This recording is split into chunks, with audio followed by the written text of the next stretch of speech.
Class 9th students. तो आज हम आपके लिए आपकी बुक यानी कि क्षितिज भाग 1 के अंतिम अध्याय के बहुविकल्पीय प्रश्न लेकर आए।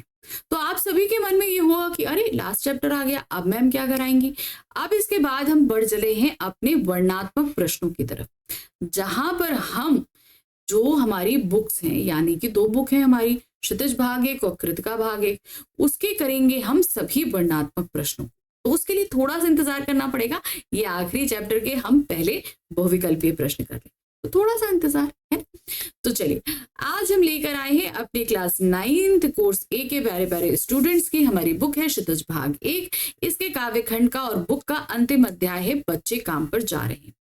राजेश जोशी द्वारा लिखित ये कविता हमारे समाज में फैली सबसे बड़ी विडंबना बाल मजदूरी की तरफ इशारा करती है और उसके प्रति चिंता भी व्यक्त करती है, और हमारे लिए सोचने का एक सवाल भी छूटती है कि हम अपने आसपास इन जब बाल मजदूरों को देखते हैं तो किसी तरह के हम कोई एक्शन क्यों नहीं लेते, सिर्फ देखकर उसे इतना नजरअंदाज कैसे कर देते। ठीक है ना। तो इस कविता ने हमें इस समस्या पर सोचने के लिए मजबूर जरूर किया है। अब ये कविता तो हमने पूरी लाइन वाइज पढ़ी है, कविता बहुत आसान थी, कोई मुश्किल नहीं था। अब बात आती है इस अध्याय पर बनने वाले बहुविकल्पीय प्रश्नों। तो इस कविता पर आधारित आज हम जो बहुविकल्पीय प्रश्न लेकर आए हैं ये 2 तरीके से लेकर आए। पहला है हमारा काव्यांश आधारित बहुविकल्पीय प्रश्न, और फिर उसके बाद हम करेंगे संपूर्ण कविता आधारित हमारे बहुविकल्पीय प्रश्न। तो इसके लिए करीबन 3 काव्यांश लाई हूं, और 3 काव्यांश में हमने पूरी कविता को कवर कर लिया है। तो अब एक काव्यांश में हम 5 प्रश्न नहीं दे सकते हैं, मगर उस काव्यांश में बन तो बहुत सारे प्रश्न चलते हैं। तो इसीलिए हमने क्या किया, कुछ प्रश्न हम एक्स्ट्रा ले आए ताकि आप उनकी भी प्रैक्टिस कर लो। ठीक है, तो चलिए शुरू करें अपने आज के इन प्रश्नावलियों को, जहां पर हम देखेंगे सबसे पहले अपना पहला काव्यांश क्या है। तो फिर बचा ही क्या इस दुनिया में, कितना भयानक होता अगर ऐसा होता। भयानक है लेकिन इससे भी ज्यादा यह कि सारी चीजें हस्बा मामूल, पर दुनिया की हजारों सड़कों से गुजरते हुए बच्चे, बहुत छोटे छोटे बच्चे काम पर जा रहे हैं। तो कवि ने जो इससे पहले की पंक्तियों में बताया है कि बच्चों के खेलने के खिलौने, उनकी गेंदें, उनके पढ़ने की किताबें, पढ़ने की जगहें यानी कि स्कूल की इमारतें, ये सभी जो है नष्ट हो गई हैं क्या, जो बच्चे काम पर जा रहे हैं। लेकिन कवि देखते हैं कि ये सारी चीजें अपनी जगह मौजूद हैं, यानी कि उन्होंने कहा कि अगर ये सारी चीजें नष्ट हो गई हैं तो इस दुनिया में बचा ही क्या है। भाई बच्चों के लिए अगर ये सारी चीजें नहीं बची तो दुनिया तो बहुत बेकार हो गई। कितना भयानक होता अगर ये सब खत्म हो जाता, यानी कि अगर ये सारी चीजें, बच्चों के खिलौने, उनके पढ़ने की किताबें, पढ़ने की जगहें, स्कूल, उनके खेलने के मैदान, और ये सारी चीजें अगर खत्म हो गई होती, कितना भयानक होता। मगर भयानक है उससे भी ज्यादा, क्योंकि ये सारी चीजें हस्बा मामूल यानी कि अपनी जगह पर मौजूद हैं, और उसके बावजूद इतने छोटे छोटे बच्चे इन चीजों से खेल नहीं रहे हैं, पढ़ नहीं रहे हैं, और छोटे छोटे बच्चे कोहरे से ढकी हुई सड़क पर काम पर जा रहे हैं, बहुत छोटे छोटे बच्चे। इसको लेकर हमारे कवि काफी चिंतित है। अब इस पर है 5 प्रश्न। पहला प्रश्न देखिए क्या है। कविता के आधार पर बताइए कि हमारा व्यवहार किसके प्रति सदैव उदासीन रहता है। चलिए देखें, किताबों में दीमक के लगने के प्रति, बच्चों के खिलौनों के नष्ट होने के प्रति, देश की खराब आर्थिक स्थिति के प्रति, गरीब व श्रमिक बच्चों के प्रति। तो सही क्या है, ये गरीब व श्रमिक बच्चों के प्रति, जो लोग बहुत गरीब होते हैं उनके प्रति हमारा जो मन होता है वो कभी ध्यान नहीं देते, हम उदासीन रहते हैं उनके साथ जो कुछ भी घटित हो रहा। सभी वस्तुएं यथावत मौजूद है, लेकिन फिर भी बच्चे उन चीजों का उपयोग नहीं कर रहे हैं, नहीं कर पा रहे हैं। क्यों? क्योंकि भाई इन सारी चीजों के लिए पैसे चाहिए, खिलौनों के लिए, खेलने के लिए समय, किताबें, स्कूल, ये सारी उन चीज के पास नहीं है, इसलिए वो आर्थिक रूप से कमजोर है। तो सही क्या है, वो अपनी आर्थिक स्थिति के कारण ऐसा नहीं कर पा रहे। काम पर जाने वाले बच्चे किस प्रकार की सुख सुविधाओं से वंचित हैं? वो शिक्षा से वंचित हैं, वो खेलने से वंचित है ना, कई चीजों से वंचित है। तो देखिए क्या है, शिक्षा की सुविधाओं से, खेल व मनोरंजन की सुविधाओं से, क्रीड़ा स्थल व बगीचे की सुविधाओं से, ये सभी। तो सही क्या है, इन सभी से वंचित है। इस कविता के माध्यम से कवि ने किन लोगों पर प्रहार किया है? वे लोग जो पूरी तरीके से सुविधा संपन्न है, जो इन गरीबों पर ध्यान नहीं देते, सरकार जो इन छोटे छोटे बच्चों के काम करने पर ध्यान नहीं दे रही उस पर। तो सही क्या देश के निर्धन लोगों पर प्रहार किया है? नहीं। देश के श्रमिकों पर? नहीं। सरकार एवं संपन्न लोगों पर। ठीक है, तो यहां पर हम लगाएंगे गा। हस्बा मामूल शब्द से तात्पर्य क्या है? हस्बा मामूल मतलब कि जो चीजें हैं वो अपनी जगह मौजूद है, तो यहाँ पर यथावत रखी हुई वस्तुएं, यानी कि जो चीजें जहां हैं वही हैं, मौजूद है। अब हम आगे काव्यांश संख्या 2 पर। क्या अंतरिक्ष में गिर गई हैं सारी गेंदें? क्या दीमकों ने खा लिया है सारी रंग बिरंगी किताबों को? क्या काले पहाड़ के नीचे दब गए हैं सारे खिलौने? क्या किसी भूकंप में ढह गई हैं सारे मदरसों की इमारतें? क्या सारे मैदान, सारे बगीचे और घरों के आंगन खत्म हो गए एकाएक? अब छोटे छोटे बच्चों को काम पर जाते देखकर हमारे कवि चिंतित हैं। वो कह रहे हैं कि बच्चे या तो खेलते हैं या पढ़ते हैं, तो उनको ये चिंता है कि बच्चों के खेलने के जो खिलौने हैं, जो गेंदें हैं, सारी गेंदें क्या गायब हो गई, अंतरिक्ष में चली गई? उनके पढ़ने की जो किताबें थी क्या दीमकों ने खा ली? उनके खिलौने क्या सारे काले पहाड़ के नीचे दब गए? मतलब एक्चुअल क्या है, वो गायब हो गए। बच्चों के जो पढ़ने की इमारतें थी, जहां वो पढ़ने जाते थे, क्या कोई भूकंप आया, वो इमारतें ढह गई? तो कहने का मतलब है जो घर आंगन, यानी कि उनके पढ़ने खेलने की जो स्थान थी, जो सामग्री थी, क्या वो सारी चीजें खत्म हो गई हैं, जो इतने छोटे छोटे बच्चे काम पर जा रहे हैं? अब इसी काव्यांश पर हमारे 5 प्रश्न हैं। पहला है, अपने भरण पोषण के लिए काम करना तो अच्छी बात है, परंतु बच्चों का काम पर जाना कवि को चिंता का विषय क्यों लग रहा है? क्योंकि इतनी छोटी उम्र में काम करने से उनका बचपन छिन जाता है, इसलिए वो चिंतित है ना? तो सही क्या है? क्योंकि कम उम्र में उनका बचपन छिन गया है। तो इतनी छोटी उम्र में काम करेंगे तो बचपन वाला काम तो कोई कर ही नहीं रहे हैं, वो ना खेल रहे हैं ना पढ़ रहे हैं। नेक्स्ट क्वेश्चन है, मदरसों की इमारतें ढहने से कवि का तात्पर्य क्या है? मदरसे यानी कि बच्चों के पढ़ने की जगहें, अर्थात वो जो पढ़ने की जगहें हैं, जो विद्यालय हैं, वो सभी खत्म हो गए। मदरसों की इमारतें टूट गई हैं, मदरसे ध्वस्त हो गए हैं, विद्यालय नष्ट हो गए, मदरसों को तोड़ दिया गया। तो सही क्या है? उनके पढ़नों की जो जगहें यानी कि विद्यालय जो है वो नष्ट हो गए। प्रश्न संख्या 3 है, क्या अंतरिक्ष में गिर गई हैं सारी गेंदें? पंक्ति के माध्यम से कवि क्या कहना चाहता है? अंतरिक्ष, अंतरिक्ष में आप क्या देखते हैं? गोल गोल जो ग्रह होते हैं वो भी गेंदों की तरह ही होते हैं ना, इसलिए उन्होंने उसी के साथ इसे सिमिलर किया है। क्या कह रहे हैं? सभी गेंद खराब हो गई हैं? बच्चों की सुख सुविधाएं नष्ट हो गई हैं? बच्चों को पढ़ने के लिए विद्यालय नहीं जाने दिया जाता? गेंद का मूल्य बढ़ गया है? तो यहाँ पर जो अंतरिक्ष में गेंदें गिर जाने का तात्पर्य है कि उनके खेलने की जो सामग्रियां हैं वो सभी नष्ट हो गई। तो सही क्या? बच्चों की सुख सुविधाएं। अब बच्चों को खुशी किस में मिलती है? खेलने में मिलती है। तो सबसे ज्यादा यहाँ पर क्या, बच्चों की सुख सुविधाओं की जितनी चीजें हैं वो नष्ट हो गई। बच्चों को किस प्रकार की सुख सुविधाएं प्रदान की जानी चाहिए? तो यहाँ पर उन्हें शिक्षा देनी चाहिए, खेलने का अच्छा माहौल देना चाहिए, सारी सामग्री देनी चाहिए, उचित शिक्षा की, मनोरंजन की, खेलने कूदने की, ये सभी। तो यहाँ पर बच्चों को ये सारी सुख सुविधाएं प्रदान की जानी चाहिए। प्रश्न संख्या 5 है, प्रस्तुत काव्यांश किसके इर्द गिर्द घूमती नजर आती है? किसके? यहाँ पर ये जो पूरा काव्यांश है ये उन गरीब मजदूर श्रमिकों के बच्चों के आसपास घूम रही है, क्योंकि वो बच्चे काम पर जा रहे हैं, जिसको देखकर कवि चिंतित हुए, है ना? बचपन की घटनाओं पर, अमीर परिवार के बच्चों पर, गरीब व श्रमिक वर्ग के बच्चों पर, या देश के भविष्य पर? तो सही क्या है? गरीब व श्रमिक वर्ग के बच्चों पर आसपास घूमती नजर आ रही है। अब हम आ गए अपने तीसरे काव्यांश पर। कोहरे से ढकी सड़क पर बच्चे काम पर जा रहे हैं। सुबह सुबह बच्चे काम पर जा रहे हैं।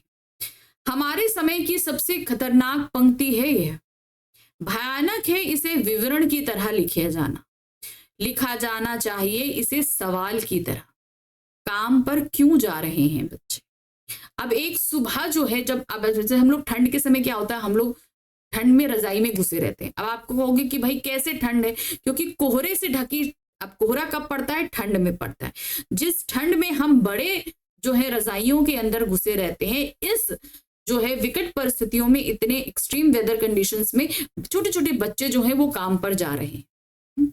इस बात को लेकर जो है हमारे कवि बहुत परेशान हो जाते हैं और कहते हैं कि ये हमारे समय की सबसे भयंकर पंक्ति है, क्योंकि अगर हमारे समय के बच्चे काम पर जा रहे हैं तो इसका मतलब है कि वो पढ़ नहीं रहे, खेल नहीं रहे, उनका बचपना नष्ट हो गया, पढ़ नहीं रहे, तो हमारे देश का या हमारा आने वाला भविष्य नष्ट हो रहा है।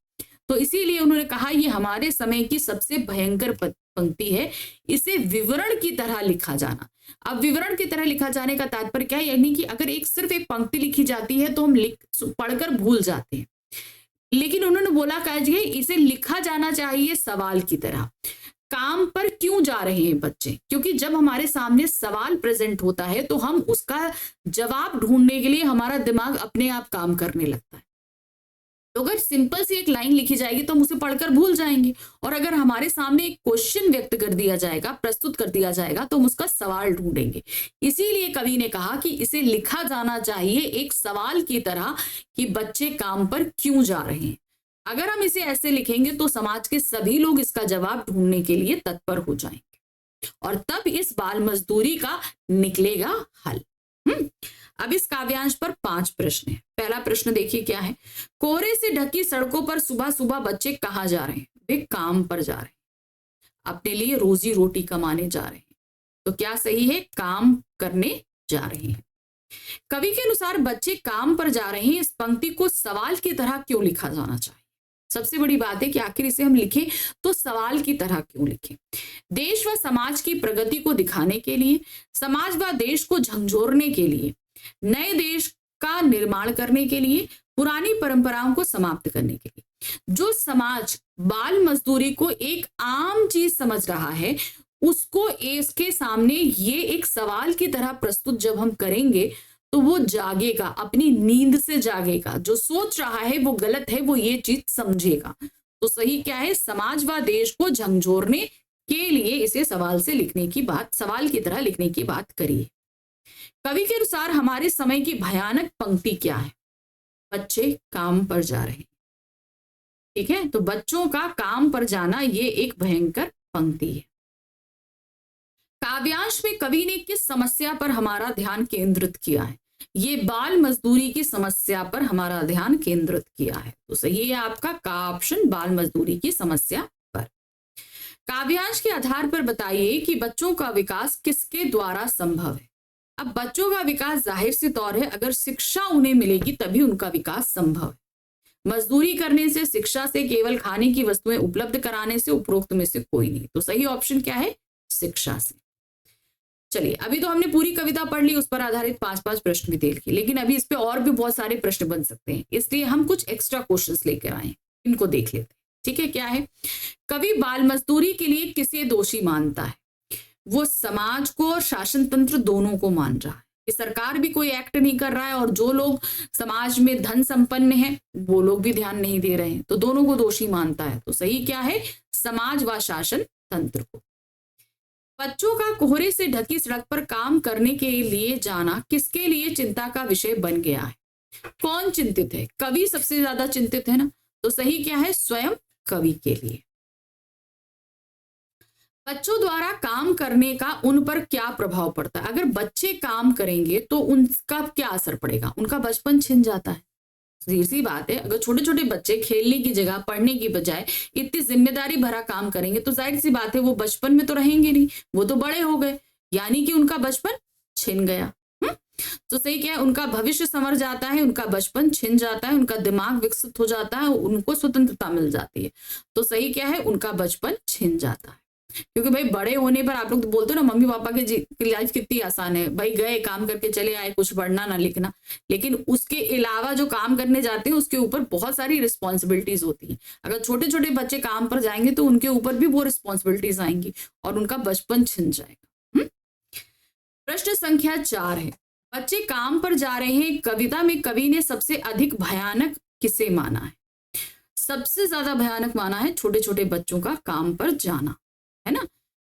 तो यहां पर है बच्चों के काम के जाने को उन्होंने सबसे भयानक माना है।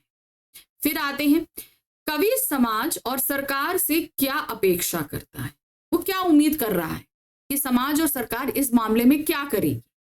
बाल मजदूरी की समस्या का उन्मूलन के लिए मिलकर कार्य करें, बिल्कुल सही है। बच्चों की आयु अनुसार उचित वेतन दे, नहीं। बच्चों की शिक्षा के प्रति सचेत रहे, बाल मजदूरी की ओर ध्यान ना दे। तो सही क्या है, बाल मजदूरी की समस्या के उन्मूलन के लिए मिलकर कार्य करें। उन्मूलन मतलब है उन्मूलन, यानी कि किसी को जड़ से उखाड़ कर फेंकना। जैसे पेड़ होता है ना, पेड़ को हम जड़ सहित उखाड़ दें तो उसे हम बोलते हैं उन्मूलन, यानी कि जड़ सहित। मूलन मतलब होता है जड़, उसको उन कर यानी हटा देना।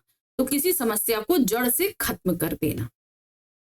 बच्चे काम पर किस सड़क से जा रहे हैं, कोहरे से ढकी सड़क पर, है ना। तो सही क्या है, कोहरे से ढकी सड़क से काम पर जा रहे हैं।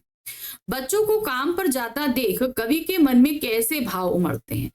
वो बहुत ही ज्यादा गुस्से में है, चिंता में है, परेशान है, बहुत सारे भाव आ रहे हैं। करुणा, चिंता, आवेग, ये सभी। तो हम यहाँ पर लिखेंगे ये सभी। बच्चों के काम पर जाने की समस्या को कवि किस प्रकार उठाना चाहता है, कैसे। वो एक सवाल की तरह उसे लिखना चाहता है, एक विवरण की तरह नहीं। तो सही के कैसे उठाना चाहता है, वो एक सवाल की तरह उठाना चाहता है। कवि के दृष्टिकोण से बच्चों को किस कार्य के लिए विवश नहीं करना चाहिए। अब बच्चे किसके लिए हैं, खेलने के लिए, पढ़ने के लिए। अब यहां पर बच्चे क्या कर रहे हैं, वो रोजी रोटी कमाने जा रहे हैं, काम करने जा रहे हैं। तो उन्हें कभी भी काम करने के लिए हमें फोर्स नहीं करना चाहिए, विवश नहीं करना चाहिए। खेलने के लिए, रोजी रोटी कमाने के लिए, विद्यालय जाने के लिए, अपना भविष्य संभालने के लिए। तो भाई देखिए, खेलने के लिए हो, विद्यालय जाने के लिए तो फोर्स आजकल के बच्चों को करना पड़ता है। भविष्य संवारने के लिए, पढ़ने के लिए भी करना पड़ता है। तो जिसके लिए हम फोर्स नहीं कर रहे हैं वो है रोजी रोटी कमाने के लिए, क्योंकि वो काम तो पेरेंट्स कर लेंगे, बच्चे पढ़कर काम पढ़ाई कर ले, है ना, इसके लिए। नेक्स्ट आते हैं, कवि के अनुसार बच्चों का काम पर जाना किसके समान है। तो यहां पर उन्होंने क्या बताया, ये एक हमारे समय का सबसे बड़ा हादसा है। तो क्या है, ये एक हादसे के समान है। तो सही क्या है, एक हादसे के समान। ठीक है, तो ये था हमारा बुक क्षितिज का आखिरी अध्याय, जिसे हमने यहाँ खत्म कर दिया। मगर आखिरी अध्याय हमने बहुविकल्पी के आधार पर खत्म किया है। अभी इसके वर्णनात्मक प्रश्न करने हमें बाकी है। तो बस थोड़ा सा इंतजार करिए और हम लेकर प्रेजेंट होंगे इस चैप्टर के वर्णनात्मक प्रश्न। तब तक फटाफट कमेंट बॉक्स में आप भी मैसेज ड्रॉप करिए कि आपको ये वीडियो कैसा लगा। कोई क्वेरी है, कुछ भी है, आप मैसेज बॉक्स में ड्रॉप कर सकते हैं। और तब तक फटाफट चैनल को लाइक करिए, सब्सक्राइब कीजिए, शेयर कीजिए, और हम प्रस्तुत होंगे अपनी बुक के वर्णनात्मक प्रश्नों के साथ। Thank you for watching, bye bye.